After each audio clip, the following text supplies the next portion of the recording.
करणार? बरं, मला समन्स बदललेलं नाही आणि बघितली तारीख तर त्याच्यावरती 3 महिन्यापूर्वीची तारीख. हा मला घोटाळा जेव्हा इकडे आलो तर मला सुनील दरेकर साहेबांनी मला तो दाखवला. मी तुरंत ताबडतोब सिटी ऑफिसला बी फॅक्स केला आणि दादांनाही फॅक्स केला की दादा हे जे केले गेले याच्यामध्ये ना त्याची नैतिकता जबाबदारी मी घेतो.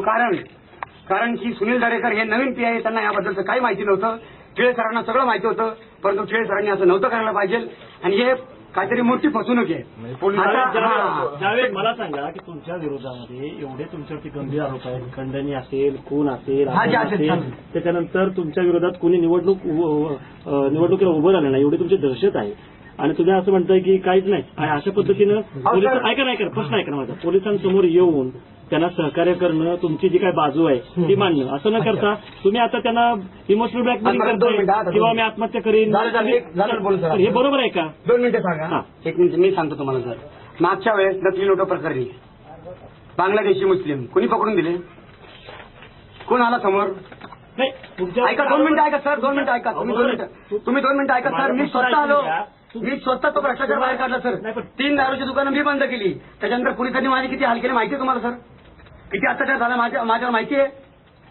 अहो, एका केसवरती ते लोक काही करायचा प्रयत्न करतील त्याबी या गोरगरीब महिलांना. तुम्ही जर म्हणताय तुम्हाला मी बोलतो ना, मी ज्या महिलांना मी पवार तुमच्या पाठीशी तरी पण असं काय होतं? तुम्हाला मी बोलू का, अजित पवार 24 तास माझ्या पाठीशी फिरू शकत नाही. त्यांना अख्खा महाराष्ट्राचं काम सांभाळायचं साहेब. आणि इथं अधिकाऱ्यांचं मरण आलं, शासकीय अधिकाऱ्यांचा त्यांचं मरण आलं तर ते त्यांना वाचवण्यासाठी पाहिजे ते प्रयत्न करतील. कारण त्यांना बदली करायची सर.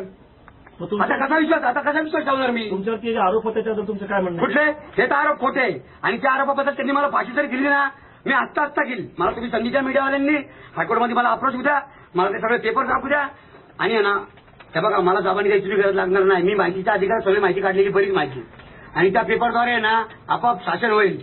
मग आहे ना त्यांनी पोलिसांना मी पोलीस स्टेशन समोर स्वतः ना मी तुम्हाला दोषी वाटतो. सगळ्यांना फोन करून सांगताय की तुम्ही हा भ्रष्टाचार बाहेर काढणार आहे, तुम्ही प्रेस कॉन्फरन्स घेणार आहे. असं असताना तुम्ही जोशींवरती कसं काय खापर पडताय की जोशींनी उल्हास स्टेशनला जाऊन सांगितलं? अहो, जोशी ऐकत माणूस आहे, राहणारा ऐकत आहे. ऐका तुम्ही 2 मिनिटं सर. तो त्यालाही ओळखतो चांगला, मलाही ओळखतो काय.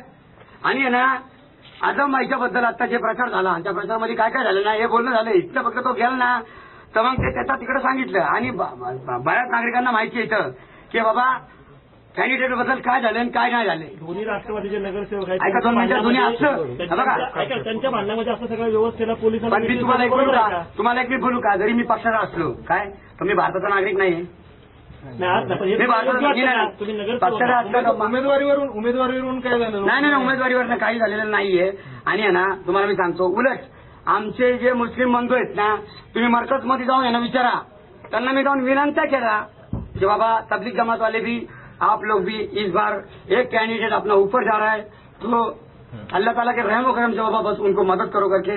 नाही क्या अहो, ह्या तबलीग जमातला पूर्णपणे अपील करणार हा जावेद शेख.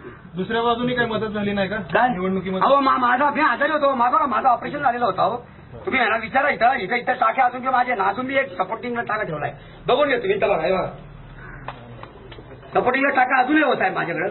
असं काय करता यार, मी उठून चालू शकत नव्हतं, काय नव्हतं. तर याचा अर्थ असं नाही की मी फोन केलेला नाही. आणि त्याचा जो डाटा तुम्हाला जो पाहिजे असेल ना, काय त्याच्या व्यक्ती असतील ना ते समोर येतील तुमच्या आपापच तपासामध्ये सगळे. त्या दिवशी फक्त हेमंत जोशीला शिवसेनेचा प्रचार का केला म्हणून त्यासाठी बोलवून घेतलेलं, पण त्यांनी त्या गोष्टीचा विपर्यास केला, त्यांचं भांडवल बाहेर फुटू नये म्हणून. त्यांनी प्रचाराच्या माध्यमाने का त्याला काय माहिती प्रचारावरून काय झालेलं? प्रचारावर नाही तुम्हाला सांगू मी, तसं काय नाही. हा जो डाव आहे ना भ्रष्टाचार विरोधी, यांना माहिती होतं की बाबा इलेक्शनचा निकाल लागला, सगळे पेपर मला अजून सापडलेले नव्हते. आता फक्त 2च पेपर राहिलेले, ते त्यांना देणं गरजेचं 30 दिवसाच्या कुणाला माहितीच्या अधिकारामध्ये. कुठला ऐका 2 मिनिटं ऐका. संक्षेप में आप पर इतने गंभीर आरोप लगे हुए हैं. हाँ, आपने किडनैपिंग किया, आपने धमकी दी. आपका क्या कहना है? और इस तरह आप पुलिस को जो ब्लैकमेल कर रहे हैं कि अगर मुझे आप अटक करते हो तो मैं सुसाइड करूंगा, ये कितना ठीक है? आप एक नगर सेवक. अच्छा देखिए भाई साहब, एक तो सारे भारतीय को जनता को मैं अपील करता हूँ नम्र प्रयत्न कि आप मेरे को साथ दीजिए. यहाँ पे ना इसी वजह से ना जो जातिवाद जो बढ़ता है ना तो इसी तरह बढ़ता है. आज जावेद शेख एक मुस्लिम है, उसने इतना बड़ा भ्रष्टाचार पकड़ लिया.